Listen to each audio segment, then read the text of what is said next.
homme de sensation. C'est pas un homme de vibration. C'est un homme qui, premièrement, il met une chose en exercice qu'on appelle le discernement des esprits. C'est un homme qui met en exercice le discernement des esprits.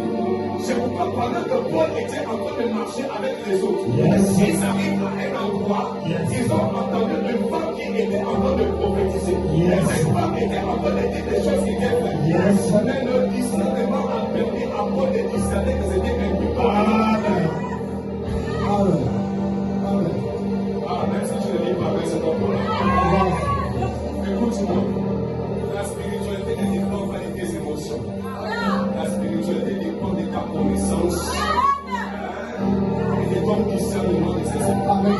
C'est pourquoi un homme spirituel n'est pas un homme qui s'agit devant n'importe qui. Un homme spirituel n'est pas un homme qui s'agit de n'importe qui. Un homme spirituel est un homme qui met premièrement une chose en exercice.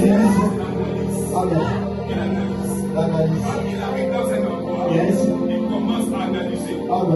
Il met un scanner prophétique. Écoutez, est-ce que je peux te donner un mystère?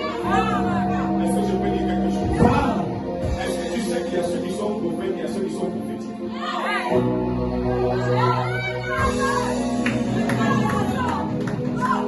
Non, ne sois pas choqué, mais pour la bombe avancée. Il y a ceux qui sont prophètes et il y a ceux qui sont prophétiques. Alléluia. Le prophète est une personne qui arrive à un endroit et Dieu lui donne la capacité de voir sur des vies. Alléluia. Mais le prophétique n'est pas celui que Dieu donne la capacité. Le prophétique est celui qui est prophète en lui.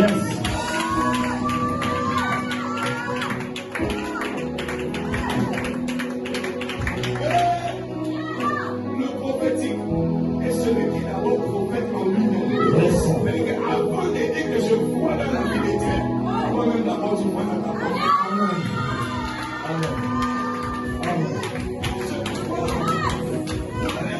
Les prophètes qui ont la capacité d'enlever des choses dans la vie des autres. Mais ça n'a pas pu l'enlever. Parce que regardez, ils sont seulement des prophètes, mais ils ne sont pas prophétiques. Alléluia. Le prophétique, c'est la science de Dieu. La prophétie, c'est le message de Dieu. Il y a une différence entre la science et le message. La science, c'est la connaissance de Dieu en elle-même.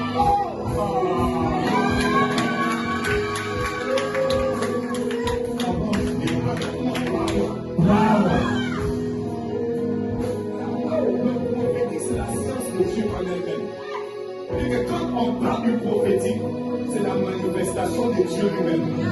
Et quand Dieu se manifeste, les hommes eux-mêmes sont